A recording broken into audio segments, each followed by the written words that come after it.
morning to my spirit guide, Grey Eagle, who is standing to my right side as always. I'm so happy to tell you that. And second, I'd like to say good morning to Chris. Good morning, Chris. Good morning, everyone. How are you this morning?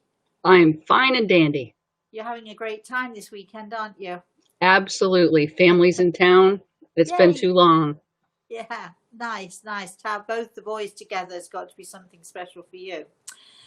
All right, so story time. Yes, I know. Are you all waiting with bated breath? Is anybody out there even listening to this?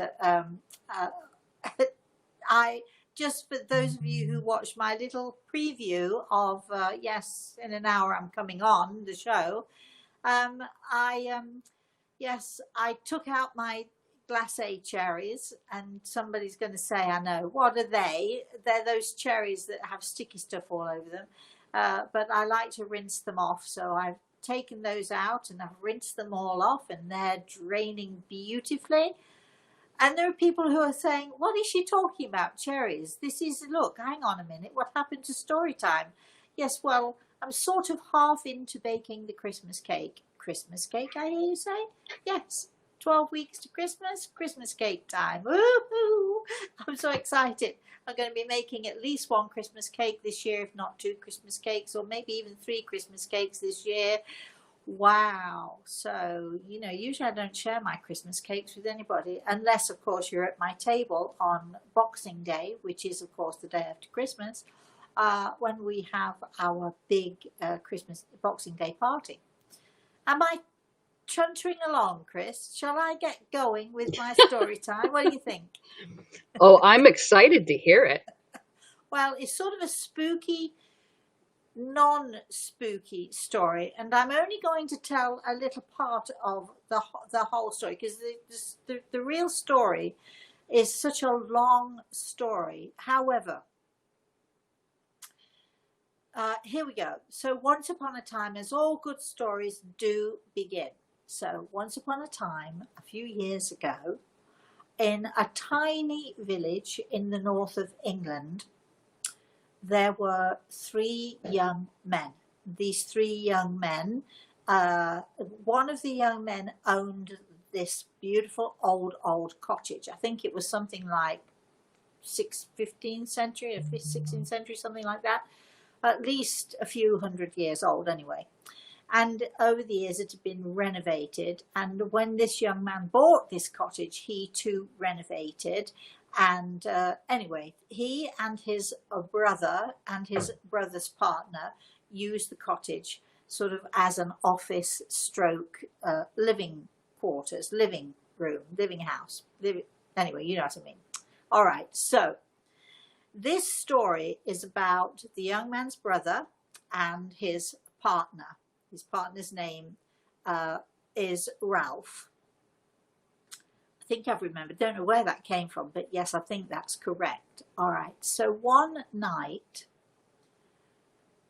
about, I don't know, 3, 4, 5 o'clock at night it was, he was working in the office. They'd made an office in this house. And he was working in the office, and he was a graphic designer. And he was using, I'm not quite sure the technical term for it, but let's say that it was a box light. And this thing was literally a square box with a light that glowed from it, and you could put things on it and see things clearly. And for a graphic designer, it's sort of, you know, quite a, it was in those days an important thing. I'm sure they have different things now that they use. But basically, if you walked into the office and you were watching him working, you would see this box sitting on his desk with this sort of bluish glow coming from it, this light, this fabulous, amazing light sort of emanating from the box. Okay, so now, so there he was in his office, and he was working diligently, and suddenly realized that it was late. It was 5 o'clock at night. Now, it was winter time. It was dark outside. It was very, very dark outside. And so he looked at the clock, realized he needed to get going, go have some dinner or something. Time to switch off everything. So he, sure enough, he switched everything off, and he thought, I'll just go to the bathroom before I go home. Now, in order to get to the bathroom, remember this is a very old cottage. He had to go through the living room to get to the stairs, to go upstairs to the bathroom. He opened the door to the living room, and as he opened the door to the living room, this bright light shot across his vision. He was so startled, he slammed the door, stood outside in the hallway, held his breath, heart beating frantically, and then he realised, wait a minute, it's dark, there's traffic outside, the curtains must be still open, and he's telling himself all of this stuff.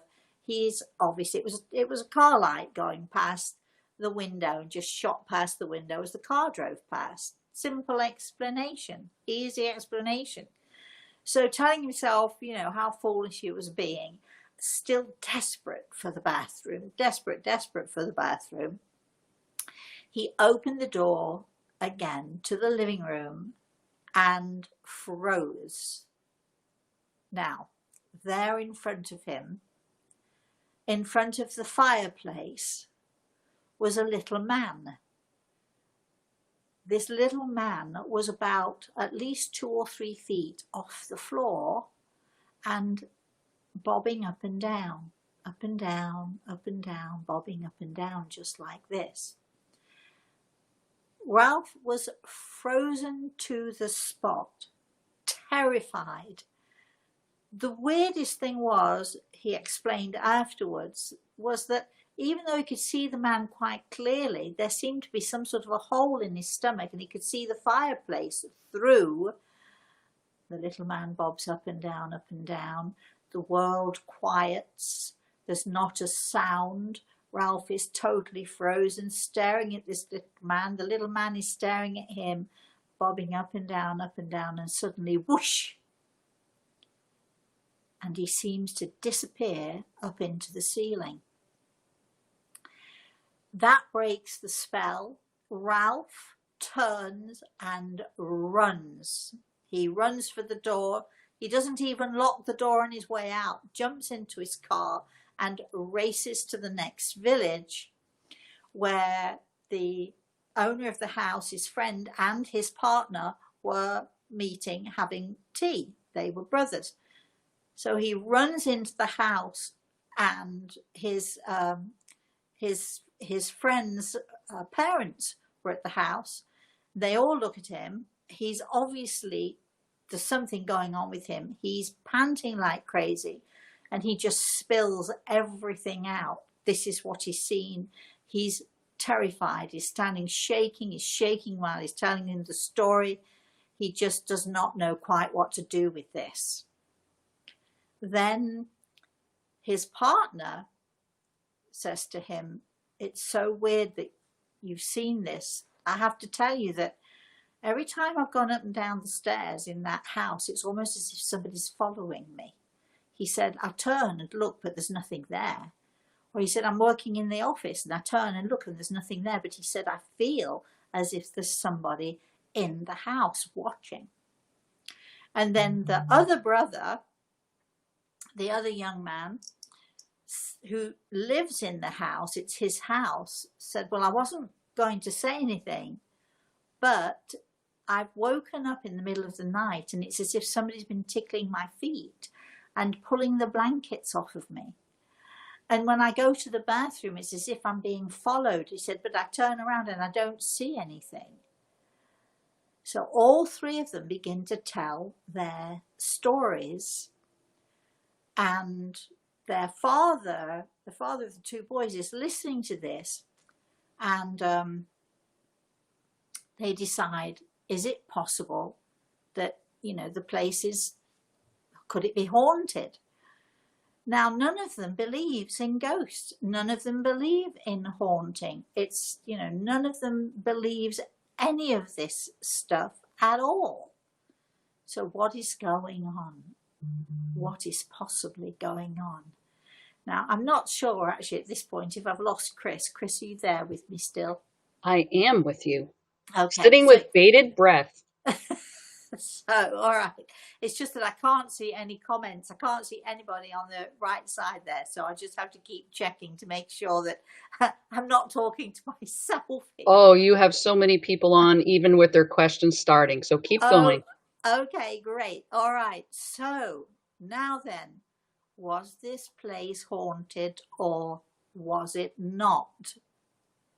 I told you we're having a spooky story. Now, it happened that the father of the two boys had been just the week before, a couple of weeks before, had been to a cafe with his wife. And he had sat at a table next to this really odd woman, this very strange woman and her friends who were having tea and talking about, ghosts and spooky stuff. So this man, not a shy man at all, leaned over to the next table and he said to this woman, he said, I can't help listening to your conversation. Do you really believe in that stuff? And this weird woman laughed at him and she said, well, actually, yes, I do. And she explained that she was a spiritual medium and a healer and that she talked to dead people. You do know, don't you? You're getting it, aren't you? That I was the woman at that next table with my friends. So while he's listening to these three young men talking about their experiences, and they were all now terrified, and they all decided that they were never going to go back to the cottage again. And the oldest boy who had bought the cottage was deciding already, I'm putting it up for sale. I don't want to have anything to do with anything that's spooky or haunted. His father said to him, well, wait a minute. I met this woman. And of course, I'm known all over the world as that woman, that woman, that British woman, that's who I'm known as. Anyway, I met this woman and I'm wondering if, to see if I can find a phone number. So sure enough, I had a phone call from this man telling me about the experiences that his sons and one of his son's partners had and would it be possible? What would we do about it? What would I suggest? He asked me, what would I suggest that we do? And I said, well, I'm going to suggest that we take a look at the cottage. So along with my friend Kay, I don't know if Kay is listening this morning, but along with my friend Kay, off we went this particular night to meet with the three young men in the cottage. Now, when we got there, the first thing I noticed above and beyond everything else was it was freezing in this place. And all I could think of is, gosh, they've done all these renovations. Didn't they put heating in? And we sort of stood in the kitchen in our coats and the boys were looking, I call them boys. They were all in their sort of late teens, early 20s. Actually, early 20s, maybe a little older. But they were all sort of not quite knowing what to do and unsure of how to figure all of this out. But we were all standing there shivering and shaking. So I said, okay, well, I think the best thing we can do, let's go into the living room, let's sit comfortably and you can tell me all about what happened. But before you do anything else, is there any heat in this place? Because it's freezing in here. And they looked at each other and they sort of, one of the young men sort of gave a wry smile and he said, well, we actually turned the heating off because we thought you'd need it to be cold. Oh. So, people have weird expectations. People think it's got to be dark in order to see a ghost. I'm using the term very loosely. People think that, spooky things only happen at night. People think that, if it's warm, you're going to feel these cold chills and so on and so forth. But none of that is actually necessarily true. Occasionally, but not necessarily true. So I said to them, well, you need to stoke up this boiler and make me a cup of tea. Let's all sit down. And finally, we all sat down. And the first thing that I like to do with any situation like this, because they don't know me, so I could be spouting off any sort of nonsense, couldn't I? the first thing I like to do is to basically show them what I'm about and show them a little bit about what I can do. So before we knew it, there were two brothers, remember, and then one of the brothers' partners. So before we knew it, I was talking to grandparents in the spirit world. I was talking to Ralph's father, who had died very tragically in an unusual way. I was telling them all of this stuff about themselves, and before we knew it, we'd not even at this point attempted to make any connection with, is the cottage haunted or not? My role was to get them to feel comfortable with me and to trust somewhat in the fact that I might know what I'm talking about. So I had these three young men literally in tears, absolutely amazed, stunned, excited, now excited and thrilled.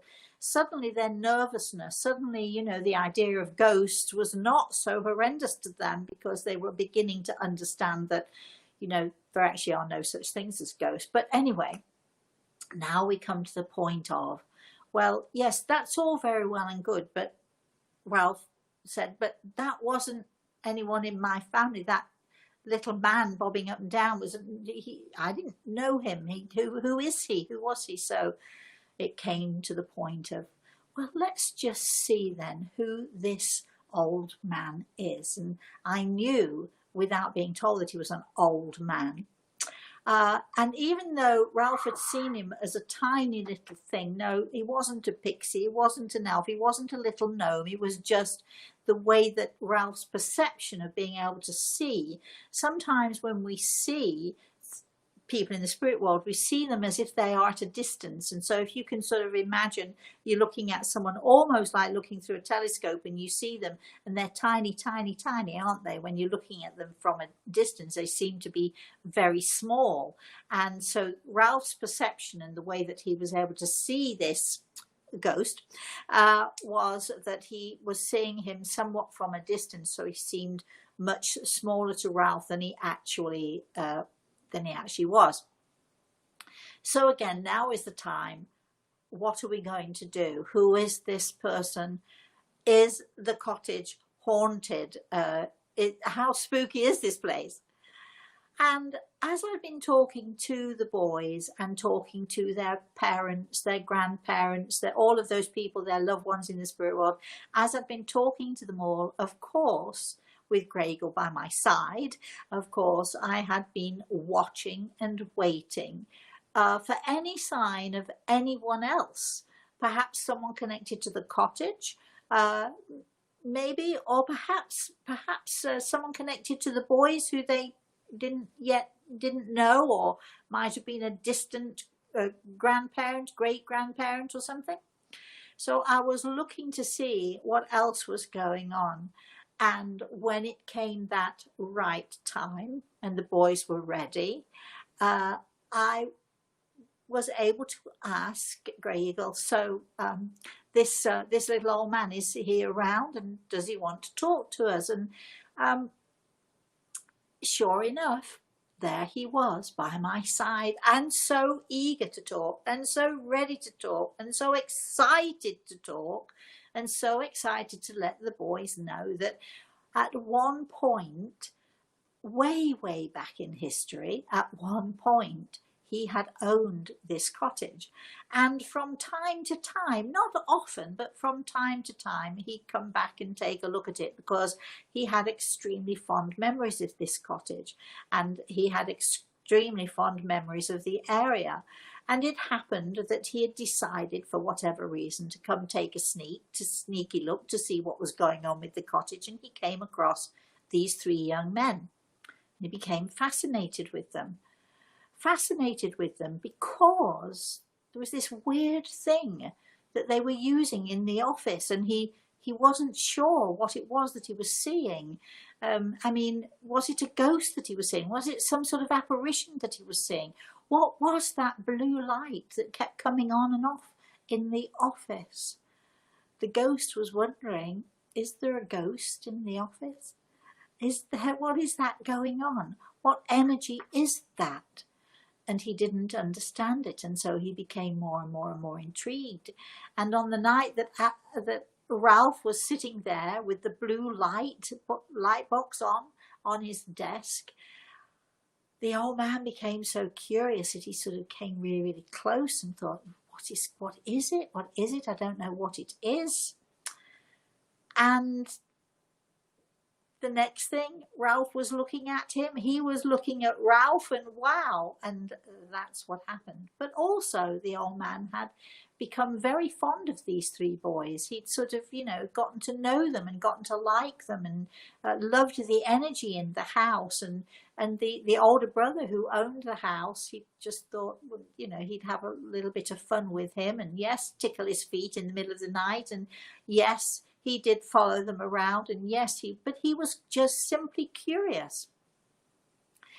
And he was profuse in his apologies. He didn't want to scare them, and he said, I'll leave, but I'm so intrigued. I was just so intrigued, and these three boys, he told me, were fascinating to him. And so I said to the three young men, so would you like me to ask him if he'd like to leave? Well, they'd been listening to this conversation. They'd been listening to this old man talking about his life in the cottage and talking about the fact that he was intrigued with them. And they were intrigued and thrilled about the idea that they had someone from the past who was intrigued with them and was wondering, were they ghosts? And what was that blue light going on there? And they said to me, in fact, they begged, please, please, please don't send him away. Don't send him away. Now we know who he is. We can talk to him. Now we know that he's around. Yay, that's exciting to us. Please, please, please don't tell him he has to leave, and he's welcome anytime. Things are scary. Things can be really scary. Things that go bump in the night, ghosts hiding under the bed or in the shadowy corners or whatever it is that they do. We all get panicked, don't we? We all get really, really panicked from time to time. But it's really about misunderstandings. It's about trying to educate people. It's trying to say to people, look, this is how it is. And once we are educated and once we know what is going on, the fear that we have turns into, well, for these three boys, certainly excitement. And they just thought that this was such a thrilling thing that was happening to them. And it was so exciting to them because they'd been given, first of all, the love and the care from their grandparents, in Ralph's case, from his father. They had been given the knowledge that their loved ones in the spirit world were with them, watching over them. But they'd also been given the knowledge that even those people in the spirit world who perhaps don't know us necessarily, but are intrigued by us or curious about us, can sometimes come into our lives and visit with us. So they had been given this amazing insight, and I've heard from them from time to time over the years, and they stayed in that cottage. They were in that cottage for a long time. They may even, one or two of them, maybe in their family, they may even be listening to this story. If you want to know more of the story in detail, I think I do write about it in The Eagle and the Rose. When Kate and I left that old cottage that night, we just were in just so excited and so thrilled that we'd been able to sort of, help the boys. And we went back there 2 or 3 more times and got to know the boys very well. And everything turned out fine. And yes, the old man did hang around for a while and was still intrigued by the light. But isn't it curious? Isn't it curious that someone in the spirit world could look at something that is of this world, of our world, and wonder, is it a ghost? What is it? Is it an apparition? What is that? What is that? Isn't that intriguing? Don't you find that that's intriguing? Anyway, that's my spooky story for this morning. So the end. As all good stories must end at the end. And Chris, what did you think of that story? It just tickles my heart, I guess is what I would say. Just being the voyeur to your story, hearing it through your lens as well. It's just how wonderful. Well, good. I'm glad, and I hope everybody out there enjoyed it. And I know that we've got, comments and questions. Well, I hope we have comments and questions and so on from everybody. So uh, I had two or three comments when I went on earlier. Uh, I had a lovely person who said how stunning I looked. Thank you so much. Doesn't that boost your morale when people tell you you look good or you look nice or whatever? So thank you for all of those lovely things. Thank you for saying thank you. Thank you for all of you out there who are enjoying and visiting us on Saturday mornings. If you can't manage, or if you want to share this with someone, you can go back into YouTube or into Facebook or into Twitter, and you can replay this. You can replay these stories very, very easily. I just want to give a heads up because we do have to mention our webinar, our first webinar. It's about being educated, like these three men were educated. It's about sort of dispelling some myths, but also creating knowledge and giving knowledge of what it is about the spirit world that makes things happen the way that they do, and gives us these experiences, or hopefully helps us to reach out to have experiences that perhaps we've never had before. So that's our webinar on the 24th of October. There are still tickets left. If you go in there, and I think, Chris, you put a link up, haven't you? I have, and I'll do it again at the end. The link is to Everbright. Eventbrite. You can Google Everbright and go in whichever way you like.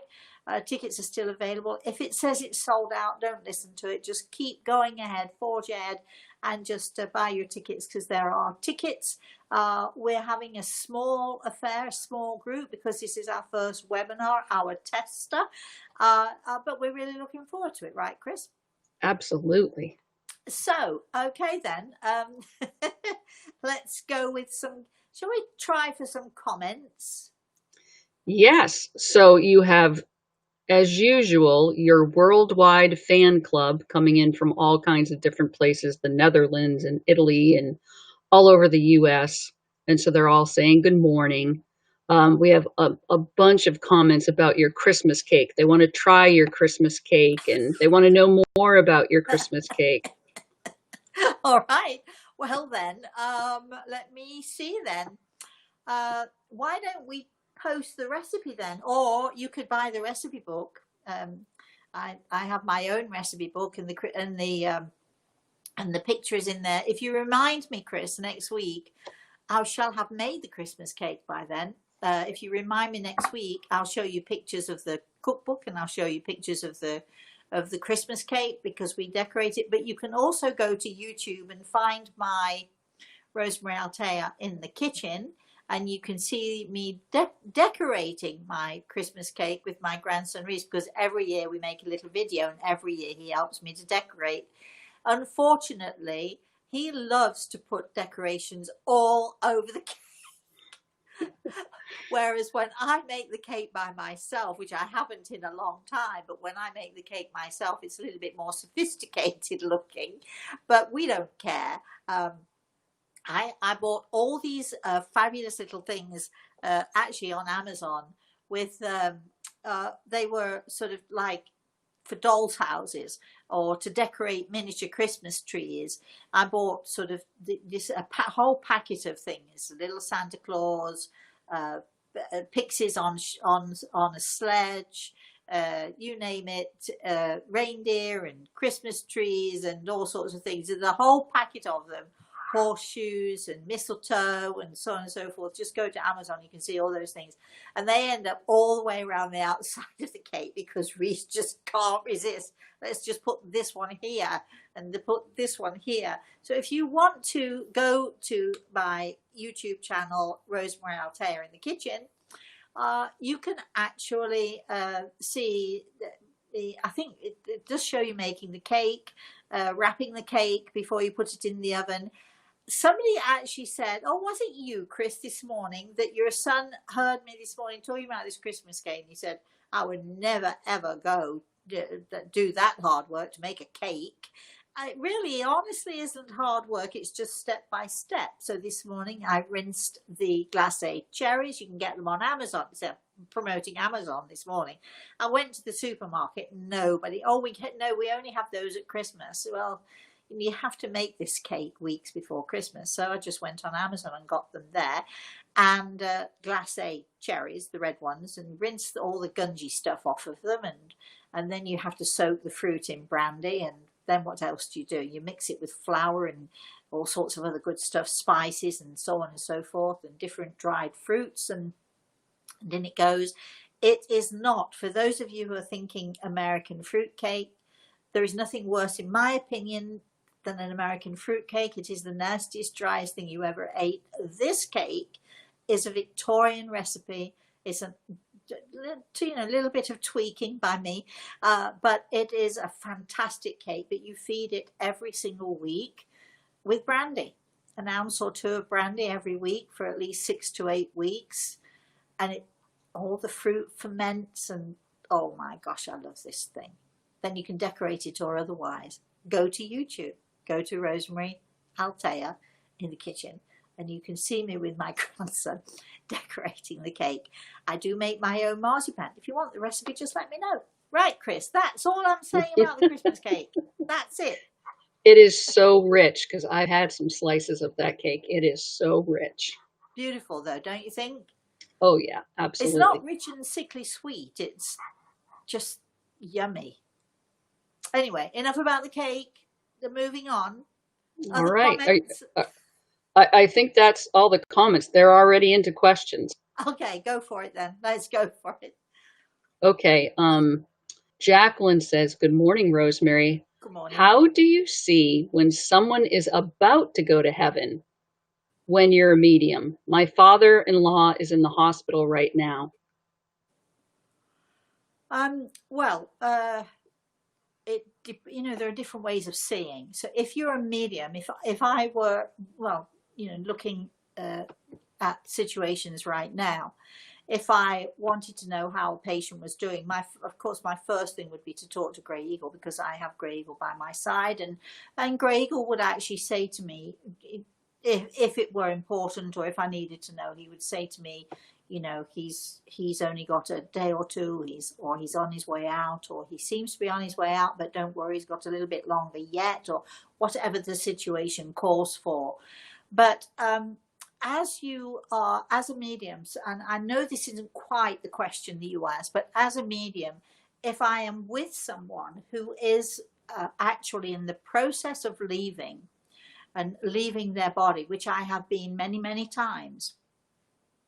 I've been with my patients many times. I've been with the families of my patients many times, and I've been very privileged to watch this process.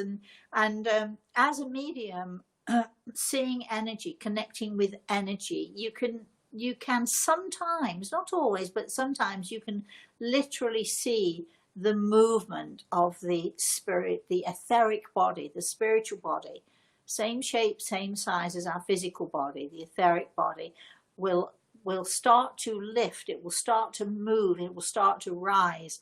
And as it starts to do that, you can literally see the aura or the energy field that is around the person begins to change, and you can literally see the movement and the moving of the etheric body as it's moving out of the physical body.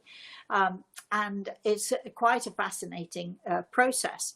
And it's almost as if there is a lifting. Of course, also as a medium, I'm also very often able to see those people in the spirit world who are waiting. It might be a loved one in the family who is waiting to help that person over, reaching out and encouraging that person, come on, it's time, come with me, it's okay. Sometimes it is the angels surrounding the bed, or surrounding the person that you might see, also lifting, helping. Sometimes there might be just one angel. Sometimes there might be more than one, two or three, and sometimes more. But also, it's not just about what you can physically see, it's about what you can hear, every one of your senses. With my students at the moment in one of our online classes at the moment, we're developing and helping to make those senses more acute and more aware and so on. And so you can sense, you can see, sometimes you can hear, and sometimes, you know, hearing, you can hear people in the spirit world who are talking. You can hear, sometimes it's just a sound, a movement. It's almost I don't know exactly how to describe the sound, but it's almost as if the sound, what you're hearing, the sound will seep through your skin as you're watching this whole process happen.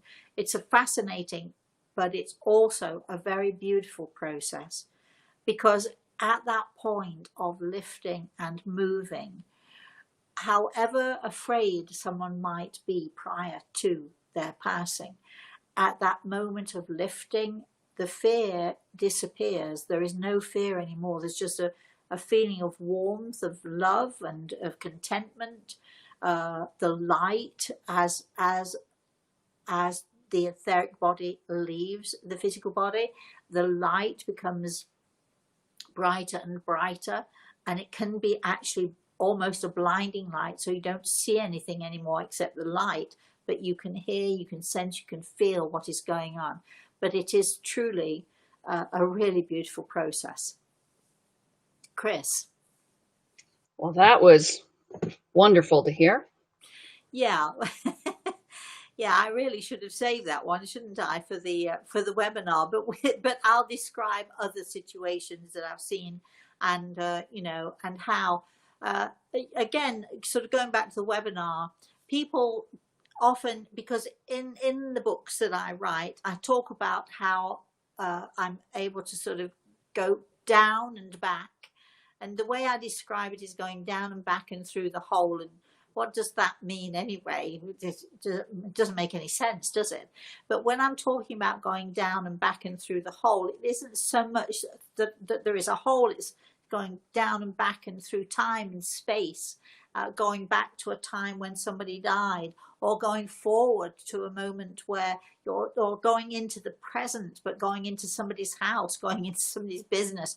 I mean, I actually have been able to go into offices, or going into stores, going to people's homes, and can describe, you know, the crack in the tile on the left hand side of your sink. It's time you got that fixed. Little tiny things that you can see when you go down and back and sort of through the hole, and at that time people don't understand that, and I've never ever heard any other medium describe that. I'm not saying people don't do it and other mediums don't do it. I'm just saying that when it happens with me, it's literally, again, it's sort of like a moving out. The etheric body is able to move out, and you're able to sort of go there while still standing. And I've even done it standing, while I'm standing talking to an audience, maybe of 2,000 people, and I can feel myself moving and going down and back into that space. Perhaps I remember one time I was in Canada, and there was a gentleman there who'd lost so many of his family members in a fire. And in order for me to describe what was going on and to understand what was going on there, Gregor was able to help me to go down and back and through the hole. It's just, you know, just a phrase, down and back and through the hole. And right there, I was standing in the fire. I was standing in that house with the smoke, the thick smoke, and the fire going, blazing, and I could hear people running and panicking. And I was a watcher. I call myself a watcher. So I was able to stand there, and I could see the angel standing there also watching with me, and I stood by her side, and in her arms she had 2 little children. And I looked at her, and she said to me in the gentlest and the most serene voice, two will stay and 2 will come with me. Maybe I'll tell that story on another Saturday, because that's all I'm saying about that for now. But as mediums, we're able to travel, we're able to move back and forth. Not all mediums, not anybody can do this. And as I've said, I don't know of another medium who does this in the way that I do that.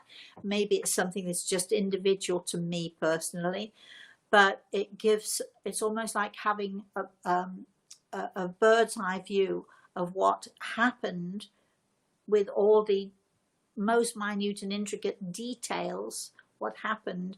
And also, I'm able to go sneaking into people's houses as well. It's not very fair, is it, Chris? I think I cleaned my house today. Exactly. But I don't care about that. It's the people we care about, not the state of the house. Absolutely. All right, you ready for another question? Yes, go for it. Absolutely. All right, Carmini is on. Good morning. Hi, Rosemary. We all question the reason for our existence, especially during hard times. Why are we here? What's the purpose of us being on this earth? And what does the departed say about all of this? Oh, well, the one of the simple and quick answers is we are here to learn, we are here to grow, we are here to discover. We are here to feed our soul, and each of us does that in our own way.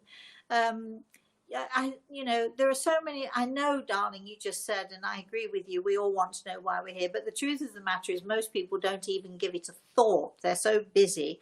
We're like busy ants in our world, doing what we're doing, driving to work, working, seeing to the kids. I mean, not many people have the luxury of taking that time to wonder what are we here for. But when we do take that time to wonder, and those of us who take more time to wonder, we are the lucky ones, because we're able to understand that in order for us to learn, in order for us to grow, this is what we're here for. In order to build our spirit, in order to build our knowledge, in order to have these fantastic experiences that we have of this earth plane. And I know some of you say, you're kidding me. My experiences aren't that fantastic, but they really are. No matter how difficult your experience is, it's a learning process. No matter how painful your experience is while you're here on this earth. And sometimes the pain that we feel, they're the growing pains. Through our pain, we can grow much more. We can grow much, much bigger, much better. We can see, we've become more sensitive, we've become more intuitive. And sometimes the hard lessons are the best of our lessons. We don't like them necessarily, but sometimes that's what we need in order to grow, in order to learn, and in order to expand the knowledge that our soul needs in order to grow and to become more and more of who we can be. As spiritual beings, we are spiritual beings having a human experience. As Teilhard de Chardin, that's his quote. I add on to that. I like to add my own, still I like cooking. I like to add a little bit of spice in there. So, he said, we are spiritual beings having a human experience, and I like to add on, hopefully, in a spiritual way. So we keep our fingers crossed. So that's why we're here. And what does the spirit world think? Well, I go really so many times by what Grey Eagle says, and even as I'm talking to you all there, I am seeing angels in my house, which is unexpected for me, because I'm thinking, wow, but they obviously want their input. So I will tell you, sometimes I'm being gifted such beautiful smiles here from these glorious beings. They're not here for me.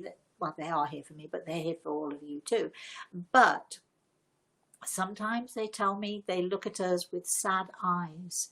They never look at us with judgment. They never look at us harshly. But sometimes they look at us with sad eyes, knowing that we can do better.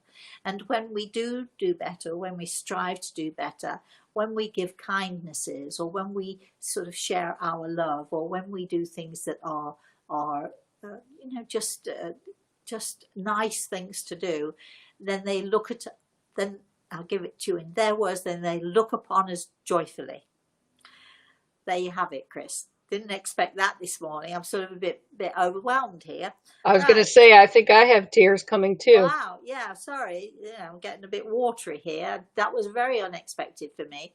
Right. Let's go. Let's have another question, shall we? All right. Wow. Marissa. That was such an experience. I wonder how many people who are listening this morning, I wonder how many of you can recognize the wow factor in there. Anyway, sorry, Chris, go ahead. I know it's almost like I don't even want to go to the next question just to bask in what just happened. I know. Right. All right. So Marissa's on. Good morning. Hi there, Rosemary and Gray Eagle. Hope you're doing well. Just on the off chance, wondering if you can sense or have a message for me from my mother or uncle. Regardless, God bless you for all you do. Well, actually, and I don't know who this is from, Marissa, but I know that this is for you. I do have, sort of out of the corner of my vision here, I have a lady who tells me prior, this could be anybody, but anyway, it is, as you Chris was asking your question, I do have a lady here who sort of suffered with tremendous problems with her breathing and her heart, and quite a bit of breathlessness, and the message is sort of flowing out from her, love, love, love, and she wants you to know that she, like your angels, is looking at you joyfully right now. Oh, nice. So there you have it, Chris. Jolie Voyager. Chris, I probably confused that poor lady. Probably confused you, Marissa. But if I haven't, let us know. Let us know either way, right? Chris, sorry. Yes. All right. I guess it's Jolly Voyager. Gray Eagle, can you tell me anything about my deceased brother? No, not. I think that this is a long one. So, Jolly Roger, I know that's not your real name, but, not. I hope it's not your real name anyway. All right. I actually feel that you really need a much more in-depth. I could say to you quite easily, he's fine. I could say to you quite easily, don't worry about him. He's okay. Say all of those things, which would be true from my point of view, because I don't believe that we die. But I think there's something going on here, whether it's with your family or with your brother or something. There's a little bit different about this situation, and I would advise you, if you can, to contact a good medium, and I mean a good medium. And I know it's hard to do, but maybe to have a little bit more of an in-depth conversation about this stuff. If you'd like to email me. No, I don't think I can even do that. I think you require something that's a little bit more in depth. Greg tells me to tell you for your own peace and for your own peace of mind. I feel very strongly here that I feel as if I'm touting for business, and I'm truly not, because I don't need it. If I don't know where you live. If I knew where you lived, I don't even know of somebody I could recommend that you could go and see. Yes, I do take consultations. Yes, I could do this for you, but there are lots of good people out there. So there might be somebody who's in your area who you could trust, who you could sort of check out and make sure that they know what they're doing. I'm going to stop now, Chris. Keep going, can you? Sure. Nanny King is on. Morning. Good morning, Rosemary Gray Eagle. Lately, I think I've been seeing silhouettes of a human.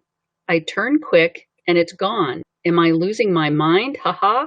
This month is my dad's 1-year death anniversary, so I'm wondering if it's him. I don't think you're losing your mind at all. I'm fairly sure that your loved ones in the spirit world, and I'm pretty sure your daddy is trying to make himself known to you.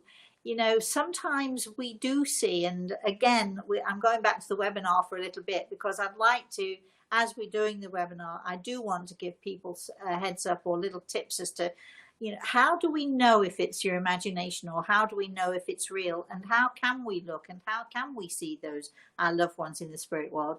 What are we supposed to do? Do we really have to go to see a medium? And the answer is no. So, trust in your own judgment. I do believe that your father is trying to let you know that he's okay. But as I've said in the webinars, we're going to be going a little bit more in depth, and I'm going to be showing you what you actually can do to connect, or to try to connect. Now, I can't guarantee that you will, but I can give you sort of tips and heads up onto what each of us can do without necessarily going to see a spiritual medium.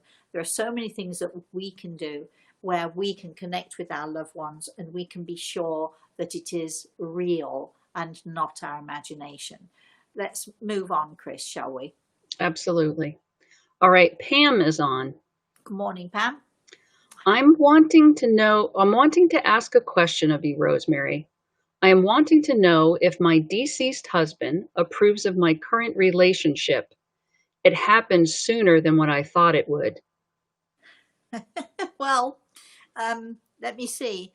I was going to say, I'm not sure, you make up your own mind, but actually Grey Eagle has his hand on my shoulder, which means I better pay attention. So, I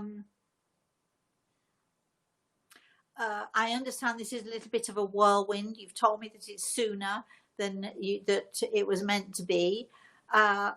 So here is the question for you. Are you happy in this relationship? And there's a big resounding yes coming back. So your husband, who loves you, what would he want for you? Would he want you to sort of be unhappy? Would he want you to sit and grieve? Because there's no need for you to do that. Although, of course, we all do it. But you've got to get rid of the guilt that you're feeling. He knows that you're not, I'm told to tell you, he knows that you're not replacing him. This is just something that is new, that is different, that is exciting. And apparently, I'm told it's making you smile. What is to disapprove? There's nothing to disapprove. So go for it, my girl. Go for it and just be joyful. Chris. Mark is on. Morning, Mark. A wonderful story. Let me just tell you, it wouldn't be a Saturday morning, Mark, without you. Well, he loves your story. We are all given birth names, as well as we name our cherished pets. Prior to entering this world, are we given names other than our birth names? Does my fur son Gage have another name? Do I have a pre-birth name? Geez, Mark, that's a fabulous question, and I'm not sure I've ever been asked that question before. So I'm having to ask Grey Eagle, and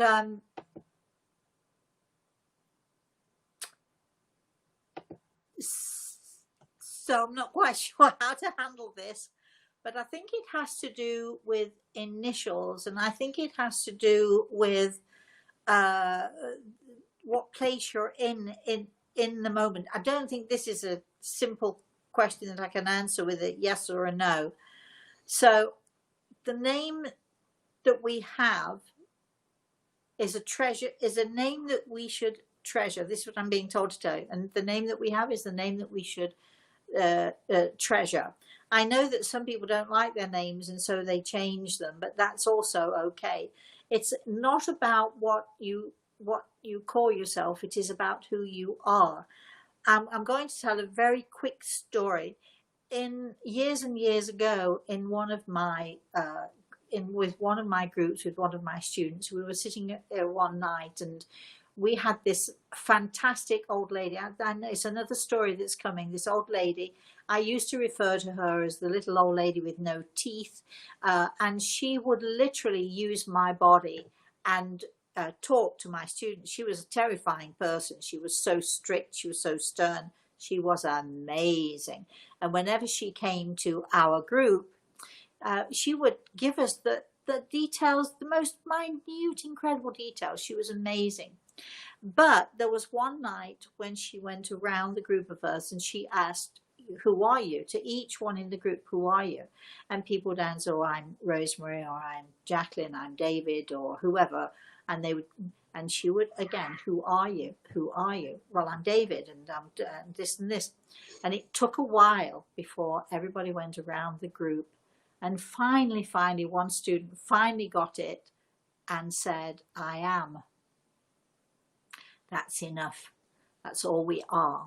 And that is what she taught us. It doesn't matter about the name. It doesn't matter, you know, what somebody else calls us. It doesn't matter what we call ourselves. As long as you understand, I am. And I am present. And I am here. And I am in the moment. And I am a spiritual being. I am.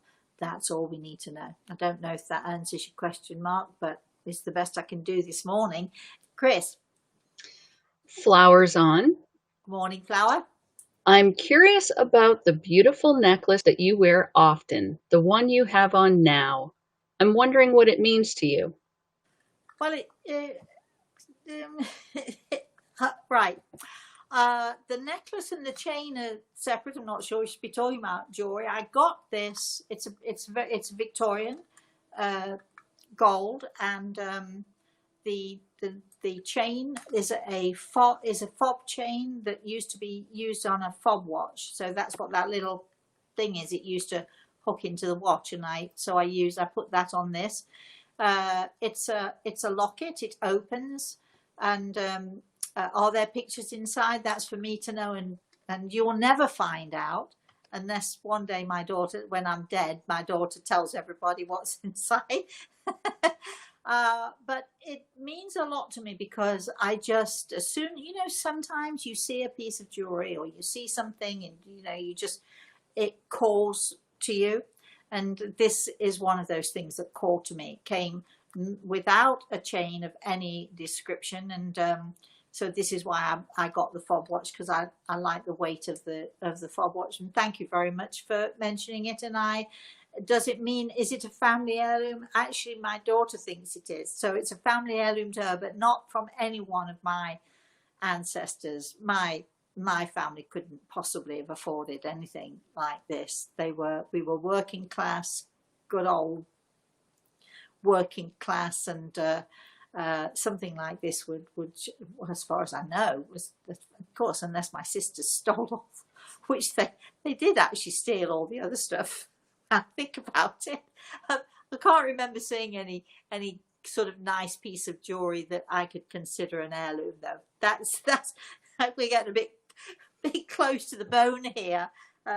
One day maybe I'll tell you a story about how my sisters shut me out of my inheritance, which is fine by me, but that is another story for another time. And a lot of good it did them too. Right. I know that the only reason I'm mentioning it is because recently I had a conversation with someone who was going through just the same thing and being cut out, her brother was trying to cut her out of stuff, so on and so forth, and it happens all the time. Chris, let's move on to something nicer, another nicer and better subject, shall we? Well, I'm not sure this will come as better subject because okay. It is now noon. Okay. Oh, well, let's have another question. Good, because we're not even halfway through all the questions. All right, next in line is Carmini. If love, peace, etc. always exist in the afterlife, why does the divine want us to learn all that is on this earth? If the divine is already fulfilled, why are we on this earth? Well, as much as I love the question, I already answered that question. Somebody else answered, what are we doing here, and so on and so forth. And so I think that question is asked and answered. There we go. All right. Kay Bale says, thanks for being here this morning. I've been wondering what it means when a medium says no one is around you. I felt badly about it, but maybe you can explain more what that was about. I don't know whoever said that to you, my darling, but they were not telling the truth. Maybe it was just the medium, so that you need to doubt the medium, because there is never ever, in my experience of more than so many years, more years than I care to count, I've never ever seen no one. Now, I have been in situations where Grey Eagle has said to me, and I'm thinking of one particular time, this is not working today, come back next week. And they fortunately did come back next week, and we saw the whole family, but there was a very good reason for that. Nobody has nobody. So, darling, don't be despondent.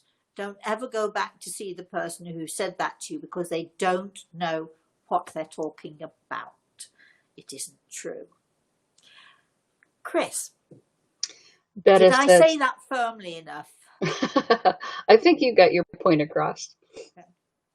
All right, Betta's saying, my dear Rosemary, when we go to the other side, how are we welcomed? For example, there is an aunt who wasn't very nice and kind to me, and my grandparents. Will I find her too? Maybe she has changed her character. Well, okay. When we go to the spirit world, there are people waiting for us who love us, who care about us, who want to be there for us. So we are greeted joyfully the majority of the time. Of course, it's like any family gathering. Over in the corner might be Aunt May, who we can't stand because she's a miserable old bat, and can't put it clearer than that, can I? Or there's, maybe there's Uncle so-and-so who's sort of only into himself. And we sort of focus on the people that we want to be with. We focus on the people who are going to embrace us, who we're going to have great conversations with. And the fact that Aunt May has joined the family and is having a miserable time is entirely up to Aunt May. But maybe in the spirit world, maybe Aunt May has learned, or maybe there's a reason why she was a miserable old bat, and maybe she sorted it all out, and maybe with a little understanding and a little sort of self-knowledge and a little looking at oneself and how we are within our own selves. Maybe she's enlightened a little bit, which would be nice. So it depends. You've got the family dynamic, but those who love us, we greet us joyfully. And those who don't, well, they don't, do they? I mean, what are you going to do? You can't decide other people's attitude. You can't decide the way somebody else thinks and feels. That's up to them. Chris, couple more. I know you've got your boys. I know you've got your family, your daughter-in-law. So I'm very aware of the time here for you, and I am so very grateful. And all of you out there should be very grateful to Chris for this, because she's given up time with her children. It's been 18 months since she had them all together. So I'm aware of that, Chris. So let's do just a couple more and see how we go with that. Well, when we have angels giving us messages, or we have our children to visit, I think the angels trump. Me too. All right. So Mary's saying, I found out some major health situations and decisions concerning myself and children. Please ask Grey Eagle for any advice, especially considering I'm dreaming about Native American symbols. Oh, well, if you'd like to write to me, Mary, and let me know a little bit more about what's going on with you, email me, rosemary@rosemaryaltea.com, and I can see if we can give you some advice. It's a little bit complex to do. Unfortunately, we don't have the time. That doesn't mean I don't care. Email me, rosemary@rosemaryaltea.com. We'll see what we can do for you. Yes, Chris? Cheryl says, last night I was having a good cry and wishing for comfort from anyone on the other side, but felt nothing. Why? I really tried to feel someone. You were trying too hard, Cheryl. You're working too hard at it. sometimes our emotions, and I don't like to think that you're upset. Why were you having a good cry? You didn't tell us that, did you? But whatever it was, I hope you're feeling a little bit better this morning. And here's what happens when we become so emotional and we become so, sometimes so traumatized, or when we try too hard, and it's our energy starts to build, and it sort of acts a bit like a block, a bit like a wall. It is not that they're not there with you. It's that you don't feel, because all of this other stuff is going on around you and you can't break through it. Don't worry, darling. You're not on your own. They are there with you. And whatever the issue is, your loved ones in the spirit world are trying to help you. You need to learn to listen a little bit though, okay? All right, that's it. If you want to know more about our webinar, click the link. Chris has put on the link for Everbright, or simply go to Google and Google Everbright, E-V-E-R, I think it's B-R-I-T-E, isn't it, Chris? Yes. Everbright. And it's Eventbrite. Oh, sorry, it's Eventbrite. Sorry, can't even do it properly. E-V-E-N-T, Bright, B-R-I-T-E, Eventbrite. You can Google or click the link that Chris has put up there. She's put it up there twice now. Click that link, it'll take you straight there. Put in my name. 24th, excuse me, 24th of October is the date. And I promise you, you'll have a good time. The tickets are $45. And so we try to make it as affordable for as many people as we possibly can. And so there'll be lots of time for questions in the webinar as well. So email me, Rosemary at Rosemary Altea, if you want to know any more about anything at all. I hope you did like my spooky, not so spooky story. The thing is that they turn out to be spooky initially, and then when I educate you all, they're just ordinary, not so spooky. There's no such thing as the paranormal. Everything is normal. There's no such thing as the supernatural. Everything is natural and normal, and as it should be, as I will explain in the webinar on the 24th of October. But also meet me to, Thursday morning at 11 a.m. We'll be doing our Spirit World Sees All. Questions, answers. No story time to interfere with that. Or join me next week on our next story time. We're so excited to be able to do this for you all, and we're so excited to get the responses that we get. Thank you, all of you out there who are supportive and supporting me in the work that we do. And I'd like to say thank you to Great Eagle. I specifically would like to say thank you to Chris. I know, Chris, you've given up your time. Thank you so much for giving your time to us this morning. And until I see you all again, either next Thursday, every Thursday morning at 11 a.m. Eastern Standard Time, or story time on Saturdays at the same time, 11 a.m. Eastern Standard Time. Till I see you again, everybody, please have a very, very blessed rest of the day, and please have a very blessed and a wonderful weekend, especially to you, Chris, with your family. Thank Bye, you. everybody.